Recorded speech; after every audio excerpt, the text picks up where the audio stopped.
What's up, everybody? Nick Sarnicola here, Forged by Fire, episode 17. We have my business partner of 20-ish, 21. It's over A couple 21. decades to my left today. So we're going to be hearing his story in just a second. Super exciting to be able to share his background with you all. But first, let's talk about what is Forged by Fire and how do we get here. My backstory: from Michigan originally. Wanted to be successful one day, became an entrepreneur through the direct sales network marketing industry at 18, became a millionaire in that industry at 25, company went out of business. We bought the assets of that company, turned it into a major success story of all the most extreme ups and downs you can imagine. So every success, every failure, product launches, country expansions, billions in sales, lawsuits, fallouts, like all the most extreme emotions and ups and downs. And through all of that was a lot of learnings of how to do things, but also how not to do things. And Forged by Fire is bringing on guests that have had significant success, but talking about those moments of suffering, moments of pain, and the moments of fire and how that turned them into the leader or entrepreneur or success story that we are today. So this will be very interesting because I know this gentleman very well. Again, we've worked together for over 2 decades, and kind of my story is his story and his story is my story and vice versa. But now we get to go into some of that from purely his perspective. We've been hosted together and sharing our story, but you've never hosted me in sharing the story, and I've never hosted you for sharing the story. This will be fun. So this will be interesting. So what'll be interesting is I don't know if my version of my story is the same as your version of your story. There's no way. The perspective, same story, same time, same moment, but the perspective will be interesting. Well, it'll be more interesting if you start arguing with the host about the facts, about the factual accuracy. I don't know if that was true or not true. So we have to fact check those. Who is the fact checker on this? So let's start with your backstory. You're from where? What was your childhood like? What was the journey? Yeah, well, first and foremost, super exciting. Been awesome watching Forged by Fire come alive. And I think it's so... I had help with the name. Yeah. Oh, it is a great name. I mean, it is. I mean, you got the brand, right? The name. The name was... It's a good one. It was a back and forth conversation between Blake and I about our stories and how to create... something that our podcast that represented our journey and Forged by Fire. Yeah, well, and it's awesome because it's real, right? I mean, so, and you and I both know, and I think probably a lot of the entrepreneurs, solopreneurs watching, we go through the fire. You have to go through the fire, right? And when you go through the fire, although when you're in the middle of it, it sucks. It's not what you want to deal with, but with enough perspective, you realize that those are the moments that make you. Those are the moments that define you. Those are the moments that you have to overcome to become. And I know there's a lot of great podcasts out there, but to dive right into the fire moments that forge the people that are doing great things today, I think it's just an awesome conversation, and it's great that you're bringing this to the world. And be fun to have this conversation and a shift in perspective with us today, because I know what you're talking. Like, we've walked through a lot of fires. So I'm not going to tell him your story because I'm just going to be like, so Blake first did this. So yeah, I mean the quick backstory for everybody kind of tuning in. So SoCal native. Not a entrepreneurial upbringing. Both my parents were public service. So my mom an educator, a teacher, counselor, then a principal. My dad career law enforcement. So the punchline of the joke of yes, a principal and a cop as parents. So very much the traditional path, which brought me down to school in San Diego, UCSD, where I thought I was law school bound. Growing up, I felt like I had a lot of pressure. Like in hindsight, I don't think I was in an environment where my parents really put an abnormal amount of pressure on me.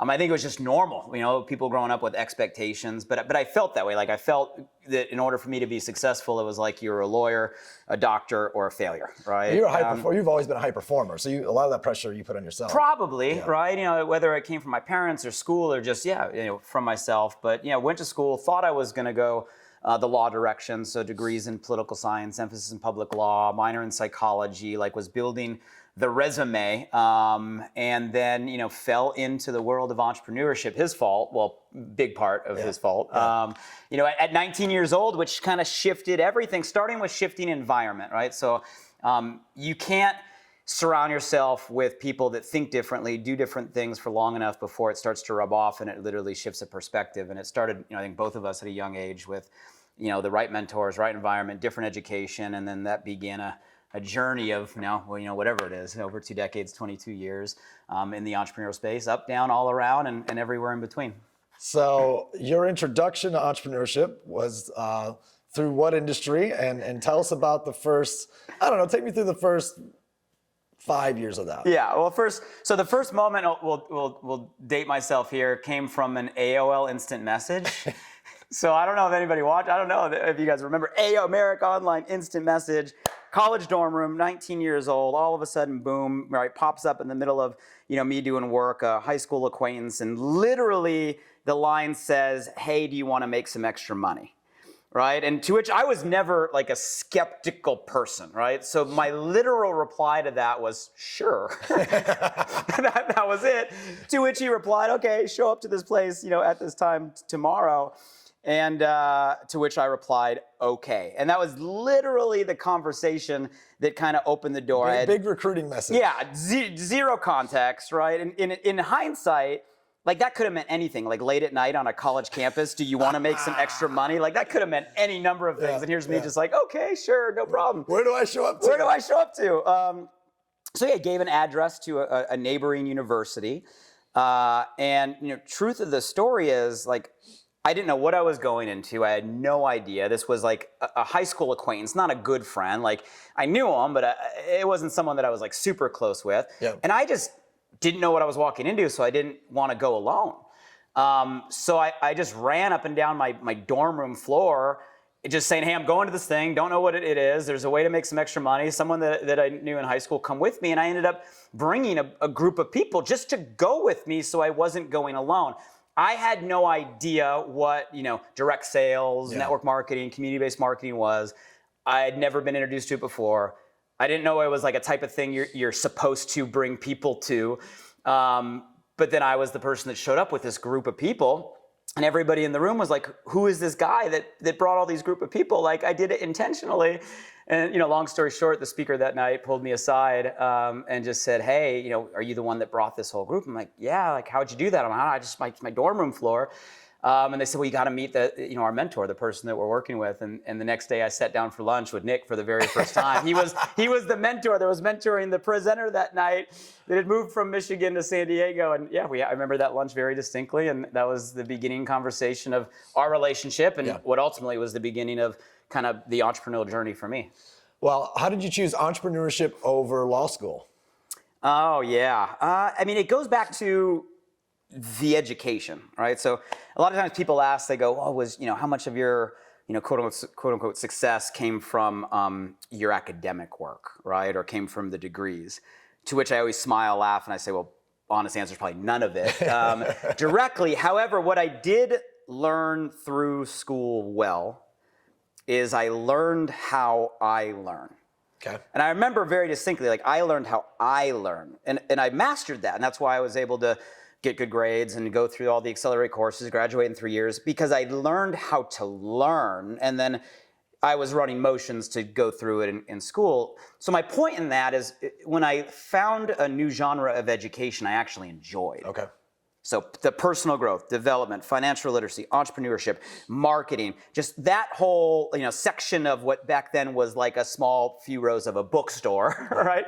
I was like, wow, I love this. And I just applied the student mentality, how I learned, to that genre of education that I just became a student, right? And just started engulfing the books and the audios and the seminars, and what were three of the early on books that you loved the most? Early on, so the obvious one that every entrepreneur usually starts with would be Think and Grow Rich, right? So that kind of is the Bible, so to speak, of entrepreneurship and really modern day personal growth and development. A lot of it starts there.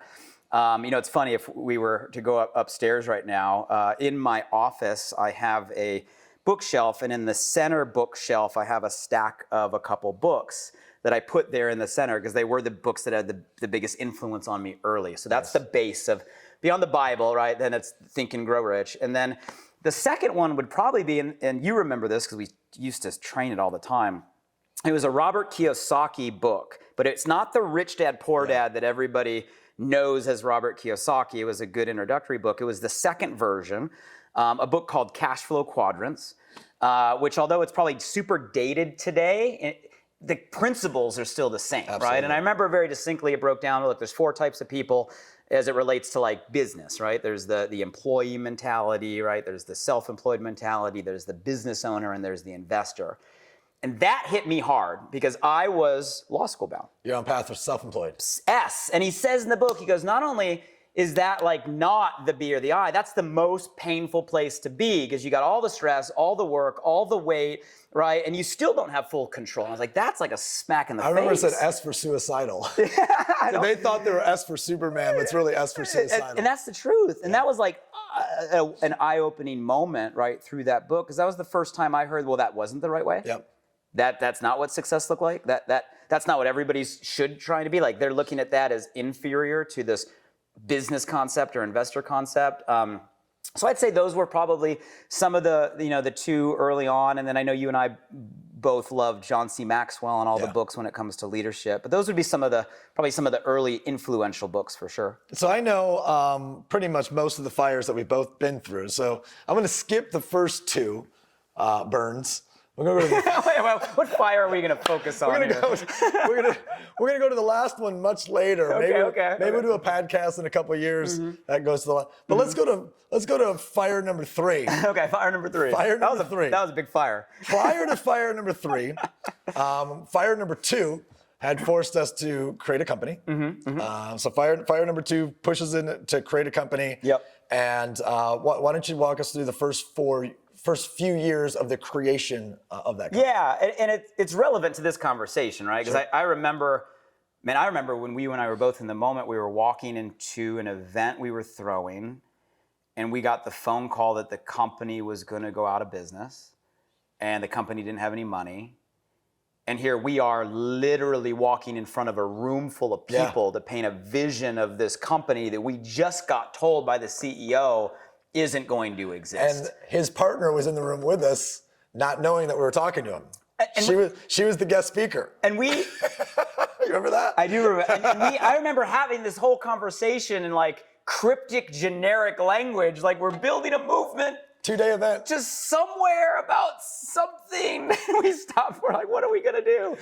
But it is the point of in the ashes of what we thought was everything and what we thought was our life and what we thought we were done, and the ashes of that gave birth to what started us in the ownership side, right? I mean, we never would have leaped into the ownership side, the founder side of this channel had it not been for that door closing, another door opening. But to answer your question, so we built, 5 years, in the anti-aging space, supplement space. Nothing extraordinary, not the fastest out of the gates, but a slow and steady build, right? To the point where it was, I don't remember what we got to, but I feel like it was around $5 million a month or so in sales-ish and a stable business. And obviously that then opened the door to the Blythe conversations and the next step there. Early years, so early startup. This is actually great for people that are in the early years of a startup, early months. What was your lifestyle like? What was your income like? What was the workload like? Oh man, I'm talking about pre-move to LA, back to the San Diego days. Yep. So true story, right? So in this time period, we're building a company. I don't remember how many of us there were. I feel like we could fit it on one hand. Like there was only a couple of us that were even putting everything together. Everything from, we need the company, we need the logo, what are we writing, what's the book, what's the materials, what's the video, I think there's 4 of us, to be honest with you. I think that's what I'm saying, it was one hand. Philip, Eric, you and me, we had 3 that were shipping product and doing finance. Yeah, and in literally a closet somewhere in Michigan, doing everything. Where was I financially? It's funny, my wife's decorating in the house right now, and she would probably correct me and highlight this part of the story. But I remember when I told my parents that I wanted to do this thing, and they thought I was crazy, and I said, well, look, I'm going to graduate college early. Give me the year that I would normally be in college, and let me try this entrepreneurial. That was like the logic or the rationale. Like, hey, I was going to be here anyway. I'm graduating early. Let me just take this crack. But I didn't have any other money coming in other than what we were making at the time. And I remember when the school got out, my girlfriend at the time, now wife, right, had a 1-bedroom little apartment in a college campus with a roommate. And I remember telling her, like, hey, look, is it okay if I crash here for a week? And I would crash there. We shared a twin bed next to a roommate who had a twin bed in a 1-bedroom college, like not even apartment. And we'd do meetings during the day and build everything. I've slept on that couch. And build everything during the day. And then like a week would go by and I'm like, oh, can I just crash another week? And like a week would go by. And I ended up just staying at her house and living at her house rent free for like months while we're building. She still points that out. Like, you remember when you kind of said, like, what happened? I remember that apartment. I remember you guys, I was sleeping on the couch one night. You guys accidentally locked the door. So I was like, I'll just slide the window over. And I pushed and I put my hand through. See the scar here? This scar, and this scar is putting my hand through Karis's glass window and sliced. I mean, I can't believe it didn't hit a vein, but I remember that place. Yeah, but I mean, it goes to show you, like, it didn't matter. Like, you couldn't have looked at us and say, we didn't have absolute certainty in where we were going, right? Absolute clarity that we were going to make it. Didn't matter that we were in the middle of a transitionary period, right? We knew in the end we were going to create something. But yeah, like any entrepreneur in startup mode, round the clock, everything's on you. But it's kind of the fun part. Like it's fun when you're there and all you have is a vision for what you want to create and everything is up from that point. But yeah, as scrappy as it can be as far as the beginning, for sure. Okay, to the peak then before that third fire. Got this thing to a few million a month. It's making money, it's profitable. Do you remember the feeling of your first 7-figure check? And how old were you? Yeah, of course. I have I think I have the photo upstairs on my desk. I guess it was the wire, right? It wasn't yeah. I was 25.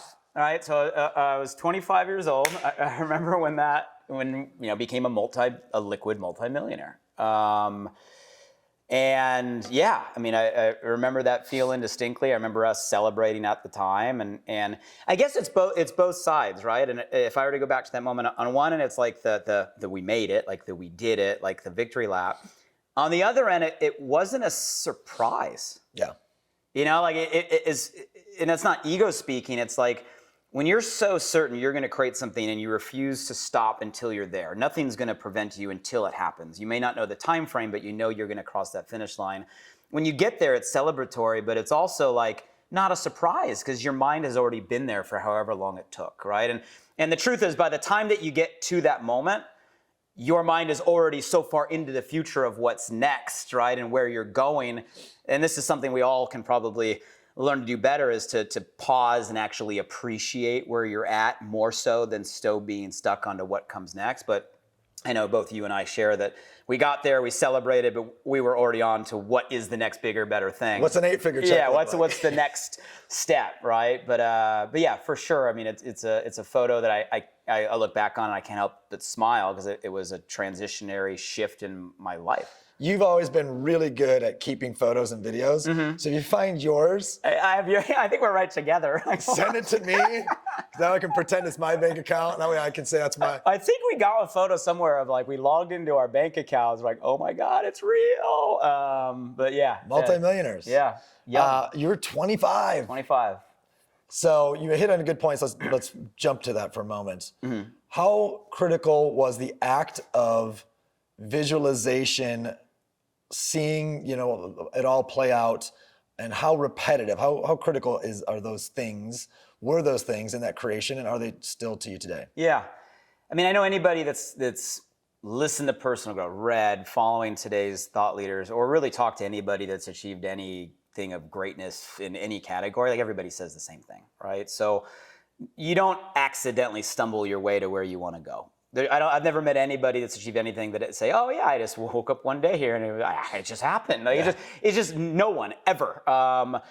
Everything starts with an intention. Like, you have to have an intention of what you want to do and a vision of where you see yourself and the life that you want to have for yourself. It all starts there. And that's the thing that pulls you through. That's the thing that keeps you going. That's the thing that picks you up when you're down. That's the thing that fires you up when things are working. It all is real up here before it's ever real here. So yeah, for me, it was always, you can call it visualization, but to me, it was always a certainty of the life I was going to design. I knew I was going to get there. I couldn't have told you when or how long, but I knew I wouldn't stop until that moment was real. And I think that's still true today. I think everything starts up here and you attract what you see. And I think one of the things as entrepreneurs that you got to go through is as you do accomplish milestones or check things off your goal list, you got to make sure you're constantly expanding that vision to that next step. Because you and I have both seen a lot of people that accomplish it, they celebrate and they forget to forecast what's next, and that becomes a plateau, right? Or a peak that then declines. So I think constantly expanding what is next is important.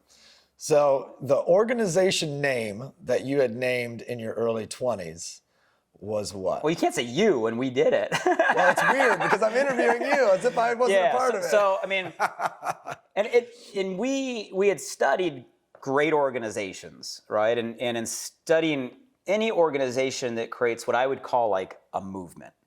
And I know that word can be overused, but like a movement's a movement. A movement is when you get a group of people coming together in unison to go create change, to go accomplish something, right? To go move in a direction that creates impact. And we've studied a lot of the organizations, and one of the things that you realize is a common thread of all organizations is some sort of cause, right? There's got to be some sort of fire, some sort of cause, something that's bigger than someone's individual goals or even the collective of individual goals. It's got to be some bigger cause. So I remember when we created our kind of first cause, which was Arrive by 25, and the cause was just to give college kids at the time, all of us where we were, a vehicle, a community, a path, a group of mentors, an education to become financially free by the time they were 25 years old, to be quote unquote done financially from the sake of not wanting to like retire at that point, but to be financially free and options of what we go and want to do from that point forward. And it created a movement, it created attraction. Kind of like an off-ramp of corporate America. Yeah, another way. Yeah. Okay, so you got this 7-figure Arrive by 25 wire for the acquisition of your company in a 4-year buyout. Yep. And what happens the next month? Yeah, it's crazy. Let's like, whoosh. And what's crazy, so we thought we were done, right? So we build this company 5 years to the success level I mentioned earlier. And there were certain relationships that were kind of in place to then open up the next door of we got acquired. We got acquired by a multi-billion-dollar at the time global holding company that specialized in our channel, that specialized in direct sales, and we thought like this is it. Like we weren't trying to exit. I think we were just beginning. It wasn't like, hey, this is our off ramp. It was, hey, this is going to be our accelerator to allow us to become our own billion-dollar company and build this mission across the world. And this would be, this is it. This would be the community that allow us to do it. And so yeah, we signed the year, and actually the deal structure was a 3-year deal. But then in the deal, they had what they called in the deal, I think the term was a flex year. Called a mulligan. We call it the mulligan. The mulligan year. So we go in and we're in New York and we're celebrating the dinner with the company that acquired us and mentors and people that were at one time like Forbes billionaire list and literally a couple weeks after that was the 2008 recessionary collapse. Like the Lehman Brothers, the news, the headlines, the banks are going under. And here we were a high-end premium anti-aging product on a subscription that was like the first thing that people ticked off, right? Unsubscribe, right? It was like the first thing off. So I remember we'd spent 5 years building up our revenue line around $5 million a month to within 5 months. We were down 90%. It was like I think we were down to around $600,000 in sales a month. So 5 years and $5 million a month up, and then like 5 months collapse down to $600,000 a month. I remember it distinctly because we had $600,000 a month in sales coming in. We were losing, right, $600,000 a month or so, right, underwater, and we had $600,000 like left in the bank. So I remember it being like a 666, like this is devastation. And we were like literally a month, 2 months max, right, away from no other options and just complete devastation and bankruptcy. What did the investors say or choose to do as this is unraveling? They had to write us off. So I mean, we were just got acquired by a large public company at this, increasing, sales trend. And now all of a sudden, we all look horrible. Like we look like we sold a bag of goods. Like we sold a company that all of a sudden was, and I remember because our other partner who was supposed to go to that board meeting in New York in front of that billion-dollar public company international board got sick the day he was supposed to break these news. So I ended up getting on the plane and sitting in front of this board. I mean, I'm young, green executive, and I remember just getting roasted. Like the words I wouldn't even say live in this conversation, but I remember this big board member from France and these other Wall Street, like, what? I mean, profanities. I mean, what did you guys do? Like it was our fault, And the truth is, it was the recession. I mean, it was banks went out of business, like channels collapsed, like it was the world. It wasn't that we made a mistake. But we were in a situation where literally we got written off. The people that acquired us wrote us off, so therefore no more support. We were in this kind of structure earn-out deal where the first year was not off to a good start, and our business model that we built no longer worked. And that was the moment we found ourselves in like first part of 2009. What was? Can you remember what some of the feelings were you were feeling as that year's unfolding and sales are dropping and you start to see the investors pull away and, I'll add this, you didn't say this, but your top leaders are leaving. Yep. Right? What were some of the reactions, feelings, were some of the places you went, mentally, emotionally? Yeah. I guess mixed feelings, right? As you would imagine when you're in that situation. I mean, you can't help but feel like you work so hard for so long. And in hindsight, 5 years it's an amount of time, but it's not that amount of time. But when you're like, early 20s, like 5 years, all of your adult life. So and a quarter of all your life, right? So I mean, it feels like it was a long time up. So a little bit you feel if cheated's the word, but like you worked hard, you got this point, you thought you were there, and the minute you get there, you find that it just gets taken, right? Almost instantly. So it was easy to allow those thoughts in. And I think it'd be lying if there weren't some of that, like, are you serious? We thought we were there and we're not. And you have people that are leaving, people left us, our top income earners left us, right? So there's all the doubt. And you can't help but creep back in the what I call the supposed to mentality, right? The negative self-talk from, man, is this really the right way? Is this entrepreneur thing really going to work? Is this where we get off and go back to the traditional path, right? Or maybe all the naysayers that have ever told you you're crazy and this won't work, are they all going to give you the told you so, right? I mean, all that stuff gets in, right, to some extent. But I remember even with all of that, like even with the ability to like be bummed out that the minute we get our open door shuts, or even with the negative self-talk, or even with the, hey, is this the right thing? I remember a key is like we knew we were in it together, right? And when you have the right partnership that just all knows that nobody's going to quit, right? And it doesn't matter how bad it gets, nobody's going to quit. They're all going to be there. We're going to figure it out. There's some sort of strength in that bond and strength in those numbers. So I think it's important to make sure you got the right people around you that have the skin in the game, because there is power and unity in that. Like, hey, we're going through the fire, but it's easier to go through the fire when you got other people next to you in the same fire. And I think even with all the negative talk, you and I will both agree, we still knew we were going to win. I mean, I never had any doubt that we couldn't figure it out. And I think a belief system got built there that I still carry today. And it doesn't matter what circumstances happen or what external factors collide.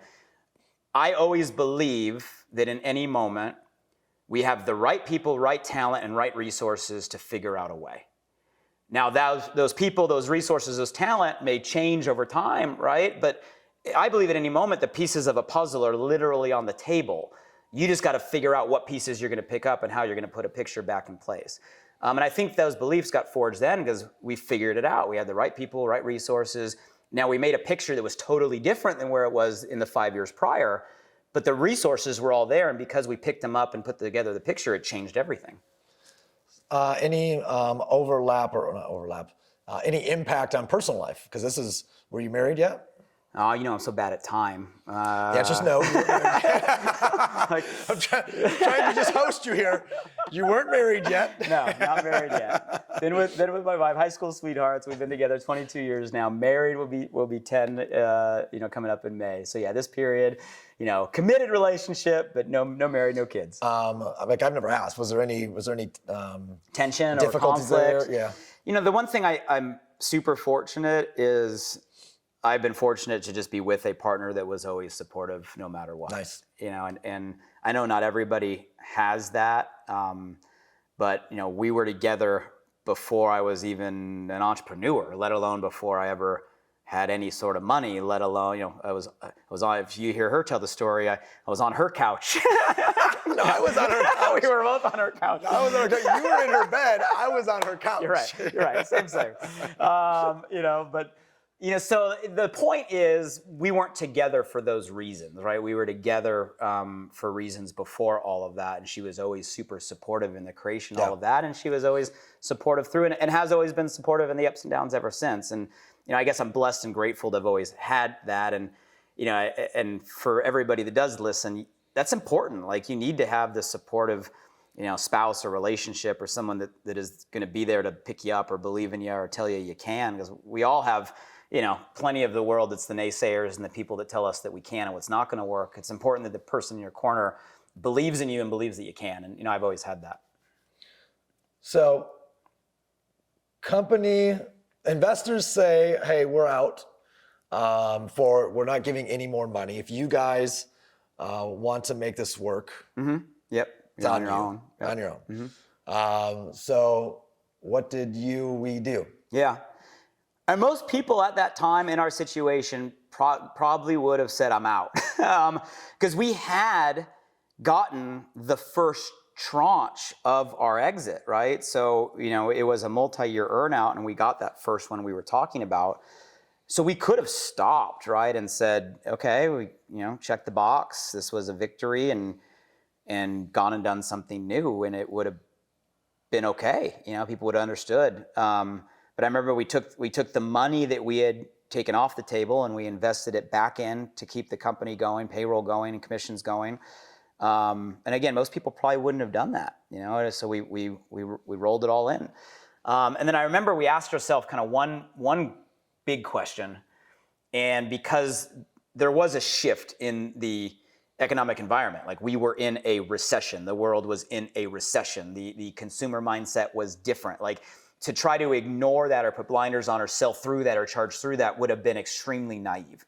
So I remember we asked ourselves, okay, this business model that we built worked in a luxury time, but it doesn't work now. And the ultimate question, which is really relevant maybe for where we're at today, is how do we reinvent ourselves for a recession? How do we tailor a message to a recessionary consumer? How do we adapt and pivot in a way that's going to thrive in the environment that is now? And that was the question that we reverse engineered. And I remember we took this product of a shake that we already had on the shelf like a year ago that got no attention and we didn't focus. It was already there. It was a piece of the puzzle already on the table, right? And we just had to say, we're going to go use that, because no matter how bad it gets, people still need to eat. And if we can position this as food and speak to not only how it's going to provide somebody nutrition, but how it's actually going to save them money on their grocery bills at a time where money matters, that could work. And then we say, well, what's going to be the number one objection? Well, the number one objection is going to be still money, even if it's replacing food. Well, okay, how do we show them how to get it for free and eat it for completely free? And we innovated a program where every consumer, by sharing it with others, could get their product for totally free. And I remember talking about like incentives at the time, saying, people don't care about becoming a millionaire. They don't care about, all the hype and all of the glitz and the glamour and the stuff that the industry thrived on during that period. What they care about is paying their car payment. And I remember saying, why don't we take a program, and instead of having it be this huge thing at the top, like the channel had always done, let's put it right here at the middle, right? To get a car payment paid for our strong spare time part-timer, and et cetera, et cetera, et cetera. But all these sequence of innovations that were all speaking to a recessionary consumer and where the mindset we thought would be. And we wrapped all that around an innovative marketing message. The whole story behind the challenge is crazy in itself, of how that came from Dale Brown and challenging us and us seeing how social it was. But it goes back to what I said earlier. All these pieces were there, right? They were there prior.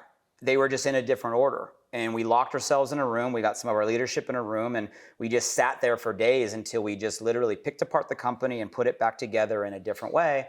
And it ended up being the right combination at the right time. Didn't happen initially, took work, took shedding more of our community, took rebuilding new, but ultimately us being in that moment, in the fire, on the brink of bankruptcy, at a time where we could have walked, at a time where we could have thought, the world was against us, going all back in again in that fire is then what took us to a level that made us as entrepreneurs and the success story that we ended up becoming.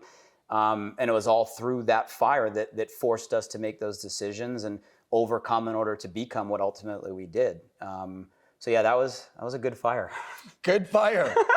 Good fire. You become a millionaire and you give it all right back. Yeah. To become a decamillionaire. To become a decamillionaire. Yeah. So anything else you want to share on that part of your story that you can recall, or any advice you want to give of when you relive that moment of, wow, I just got my first multi-seven-figure wire, I'm a multi-millionaire at 25, 26. Shortly after, we see a year crash of sales.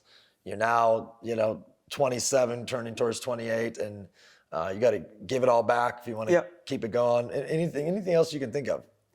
I think the moral of my story, our story, and probably the moral of a lot of the conversations you're having with Forged by Fire and all the gas is you can't judge a moment when you're in it. Because it's easy if you judge a moment when you're in it to call it as good or bad, right? It's really easy to react of, this is horrible or this is phenomenal. But the truth is, and if you reflect back on your life up until this point, like, you don't know the moment then you're in it if it's good or bad. You're not going to know if that moment is good or bad for, years or years or years down the road, right? Steve Jobs has that famous quote where he says, look, the dots connect in the future, right? You got to have faith that the dots you're going through are going to connect some way in the future. And if you take the perspective, and I'm kind of faith-based, and you can use and interpret that word however you want, but like, I do believe that things happen the way they're meant to happen.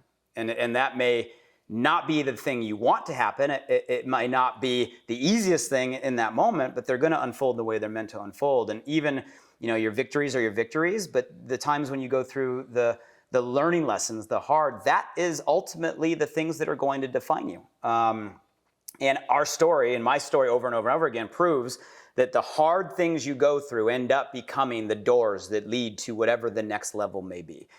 And it's easier to say that than to feel that when you're in the middle of it. But the more that you go through the fire, the more you start to appreciate the fire, not react to the fire, and realize that, hey, this is another one of those defining moments.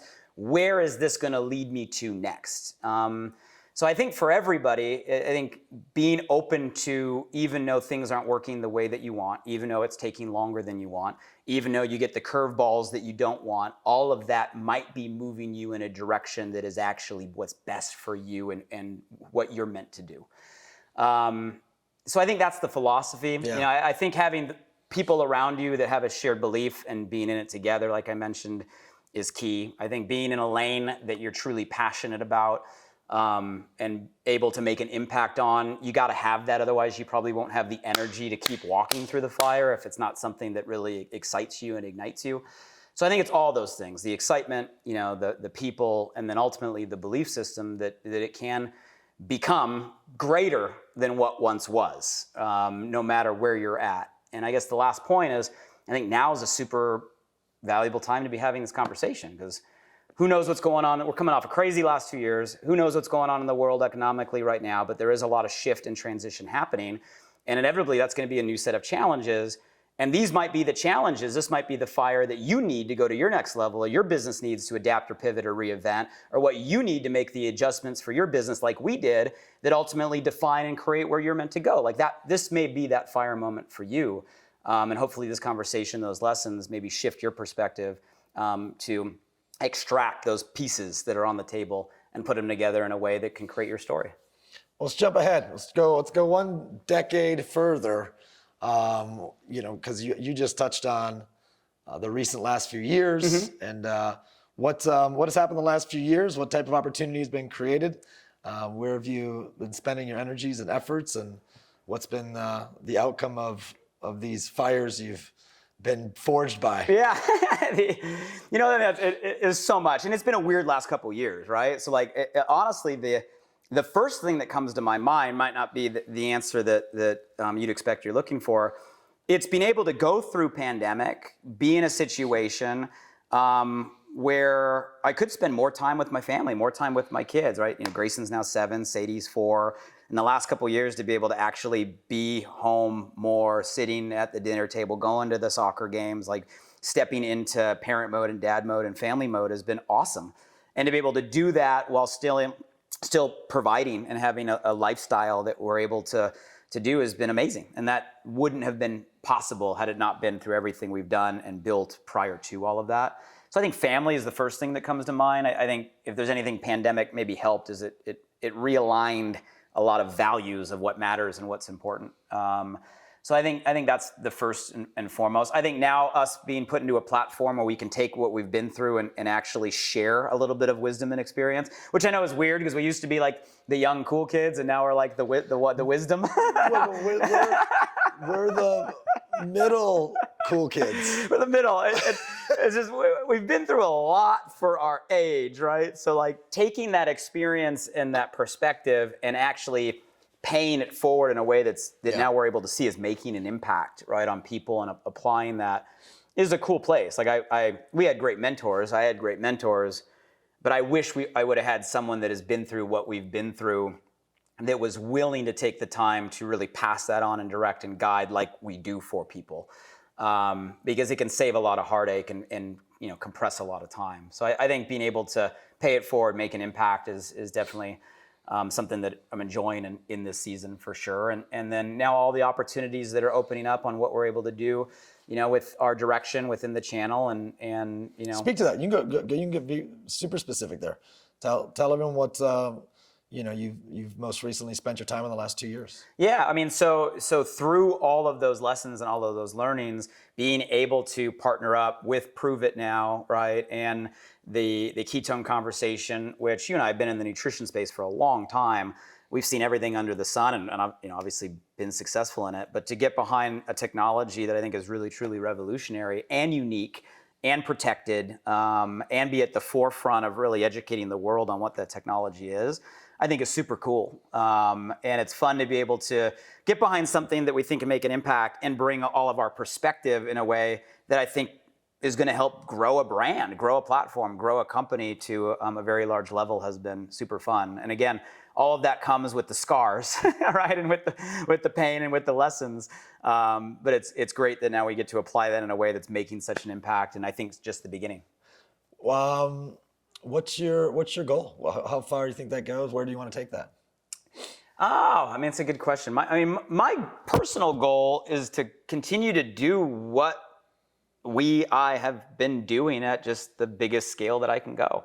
And I don't think you don't stay in this channel as long as you or I have stayed in this channel unless you love what it does for people, right? I mean, there's a million of exits that we could have got off, right? But we're still here in this direction. And that's because at the end of the day, I think this is an amazing platform to help somebody who has a desire and ambition and a hunger find a vehicle and a mentor and a community that bring consistency and work ethic, design life and change life in an amazing way that transcends their household and their family and makes a ripple impact on people they want to impact. And that to me is one of the greatest structures that you ever could be in. So, at the end of the day, I think it's just about impact, right? It's about watching somebody grow. It's about helping people believe that they can and then pursuing all that they're meant to be, and not only for them and their story, but then through them what they're able to do for others. Rounding this out, I usually end each episode with allowing the guest to speak to what's kind of like their wheelhouse topic. Mm-hmm. Like, all right, you've got sales professionals watching. You've got entrepreneurs, you've got solopreneurs, and probably a bunch of gig economy participants. What's your wheelhouse topic? What's your go-to topic of like, this is the number one, or your sweet spot? If there's anything I want to teach you, it is. I mean, if I were to take maybe the summary of this conversation and the highlights of it, I'd say it's that everything's a mind game. At the end of the day, it's all about a belief system you choose to adopt, and a belief system you choose to tell yourself. And that belief system is going to be your operating system, not just for your business or your new project, but it's going to be your operating system for your life. And so many of us were never taught that, nor are we put in an environment where someone is going to insert or give us the shifts that we need to become all that we can become. So for me, that's been the common thread, right, in all those moments is we get to choose how and what we believe in that moment, and the belief that we choose dictates the actions we take and ultimately the result that we get. And through the fire and through all of the trials and tribulations, we've been fortunate to select beliefs that have got us through in a way that has created an impact. So I think that's probably my most passionate topic, is just trying to get people to understand, how do we make a little shift? How do you look at something a different way, in a way that empowers you and moves you, as opposed to a way that maybe keeps you stuck? Because the truth is, so many people today are stuck, and they're stuck not for any other reason than the conversation they're having in their own head. Where do people find you? Well, that's easy. My name, @Blake See you everywhere. What's your favorite social channel? Yeah, I mean, any of them. @Blake on Instagram. If this conversation inspired you, if there was one piece that created a shift, I would love the feedback. So to shoot me a DM, I answer everything directly, and if we connect, I'll follow back. Just @Blake on Instagram, but we can connect on Facebook, TikTok, all the places. Beautiful. Episode 17, Forged by Fire. My business partner of over 20 years, Blake Mallen. My first time I've ever interviewed him. So we've got a to be continued on this, because there's some fires that we jumped over that we'll come back and share, in the future. But hopefully you guys are able to get something out of this, and you're able to pull from, his story and his learnings and his failures and how he turned those into successes. If you like what you're hearing, you like the uniqueness of going deep into, where things aren't working, take the channel, share it with people, take the episodes, put them up there in your social, get the word out there. We'd be grateful for it. And we'll be ready for you to see you again very soon on episode 18. So, Forged by Fire, thank you, Blake. Thank you. That's a wrap.